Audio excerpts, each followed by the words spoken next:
C'est un antibiotique. Oui, il y a d'autres antibiotiques. Donc ça, l'antibiotique, c'est une substance sécrétée par un être vivant, comme le pénicillium ou d'autres bactéries. Ou bien on peut utiliser ce qu'on appelle les sulfamides. Les sulfamides. Les sulfamides sont des substances chimiques, c'est-à-dire un mélange de substances chimiques.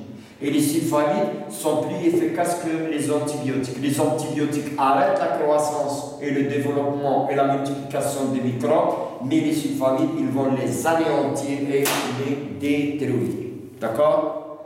Donc ça, en ce qui concerne, si vous voulez, l'aide qu'on peut apporter à notre système immunitaire. Bien. Maintenant, vous avez le résumé. Vous avez ici un schéma de synthèse.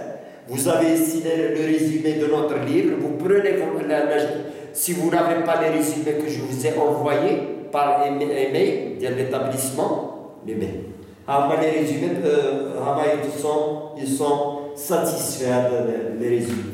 On a donné les résumés tel livre, d'accord? Puis, passez maintenant à la page 128. On va faire une séance maintenant d'exercice. Une séance d'exercice. On va dire les exercices des canines flexibles. Puis nous avons d'autres exercices, d'accord? Il y a la flexible. Restitution de connaissances.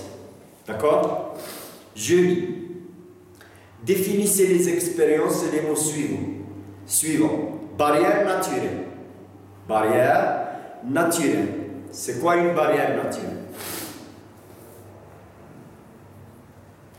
Oui, c'est une barrière qui empêche la pénétration des microbes à l'intérieur de notre corps. C'est la peau et les muqueuses. Très bien. La phagocytose, c'est quoi la phagocytose? La phagocytose, la phagocytose, c'est quoi?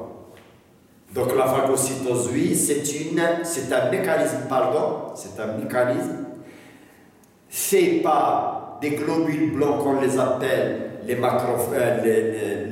phagocytes. Les phagocytes, soit les polynucléaires ou bien les mononucléaires, les macrophages, et pendant ce mécanisme, le microbe est ingéré et digéré et anéanti. Très bien.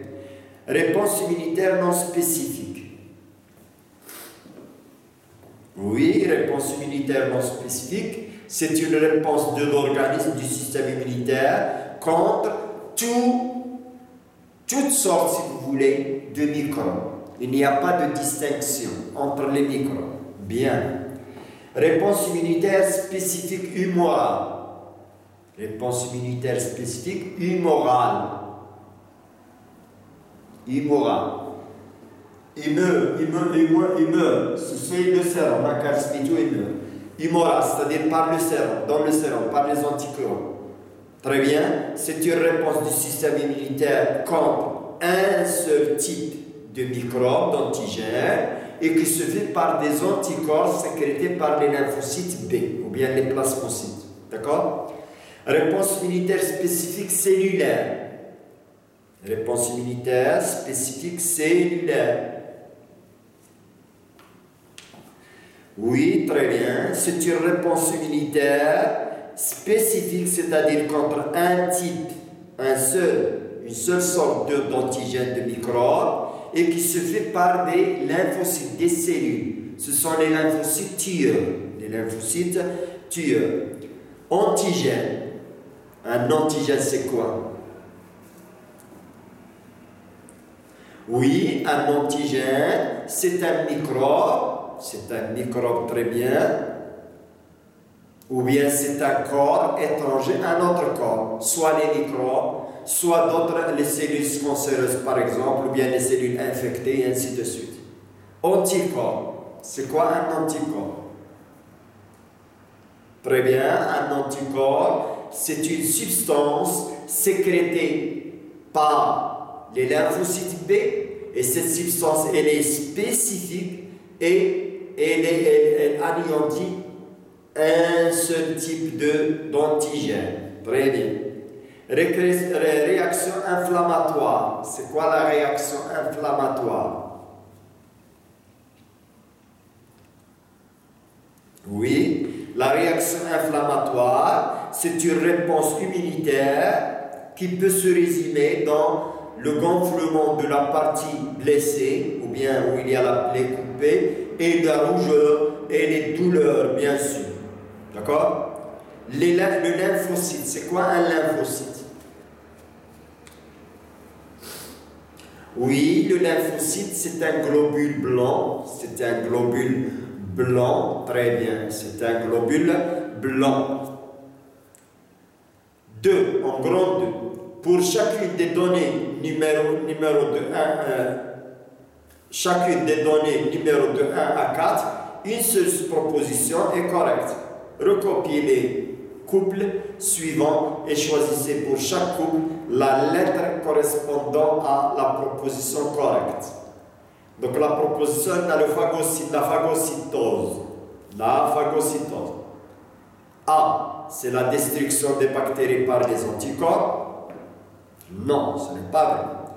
B, ingestion et digestion d'un antigène à l'intérieur d'un globule blanc. Ça, c'est juste. Donc, je mets B à A. Destruction d'une cellule infectée par un virus, par un lymphocyte tueur. Non. Destruction d'un micro-organisme pathogène dans un ganglion lymphatique. Non. Donc, ouais, 1 à B. Je mets B. 2. La sérothérapie. La sérothérapie. C'est l'introduction d'un antigène atténué dans l'organisme pour développer une mémoire immunitaire spécifique vis-à-vis des antigènes? Non. C'est l'utilisation des antibiotiques pour combattre les infections microbiennes? Non.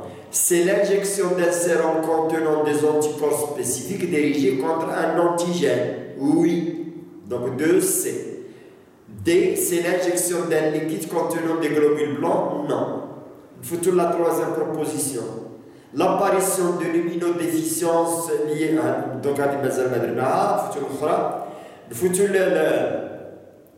à propos des lymphocytes T et des lymphocytes B. Les lymphocytes B et les lymphocytes T naissent au niveau de la moelle rouge des os. Oui, c'est vrai. La maturation des lymphocytes T a lieu au niveau de la moelle rouge des os. Non. La maturation de lymphocyte B a lieu au niveau des tubus. Non. La maturation de lymphocyte B et de lymphocyte T a lieu au niveau des ganglions lymphatiques. Non. Donc la première proposition est juste. Les lymphocytes B et T naissent au niveau de la moelle rouge des os. Parmi les propositions suivantes, indiquez celles qui sont justes et proposez des corrections pour celles qui sont fausses. A. Le danger des virus réside dans la multiplication rapide et la production de toxines.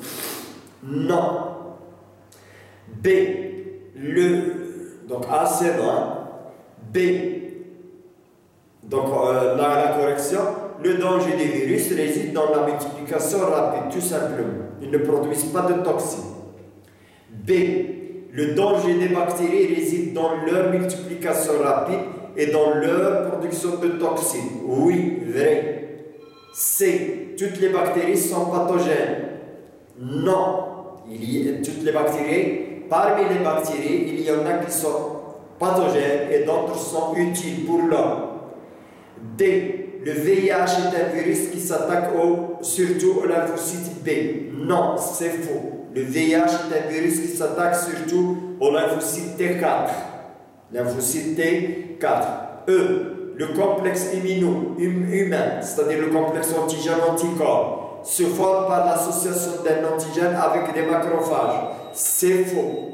Se forme par l'association d'un antigène avec un anticorps spécifique.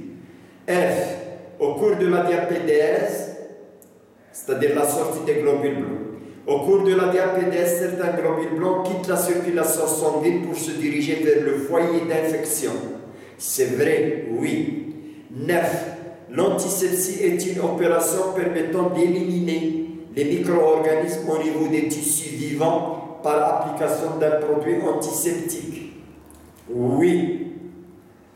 D'accord, l'antisepsie. Par l'alcool et ainsi de suite. H. Après leur transformation en plasmocytes, les lymphocytes T sécrètent les anticorps. Non. Après leur transformation en lymphocytes, en plasmocytes, les lymphocytes B sécrètent les anticorps. I. Les virus sont des micro-organismes qui se multiplient rapidement par division cellulaire. Non, les virus ne sont pas des cellules, d'accord? Les virus sont des micro-organismes qui se multiplient à l'intérieur d'une cellule vivante.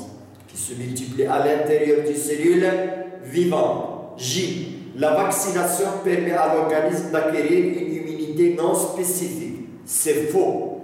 La vaccination permet à l'organisme d'acquérir une immunité spécifique. L'exercice 4. Le document 1 représente les étapes de la phagocytose non classée. D'accord?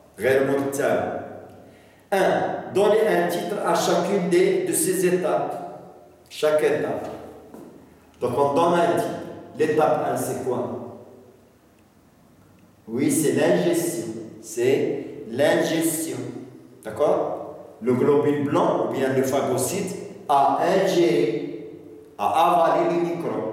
On l'appelle l'ingestion. L'étape B, on voit ici l'étape B, c'est l'adhésion. Il l'entoure avec ses pseudopodes. C'est l'adhésion. Il le fixe, la fixation et l'adhésion. D'accord? L'étape C, on voit ici qu'il y a sécrétion des enzymes. D'accord? Pour détruire. Et l'étape D, donc c'est la digestion. L'étape D, c'est l'approche. Il s'approche. Donc, l'étape A, on a dit c'est l'ingestion. L'étape B,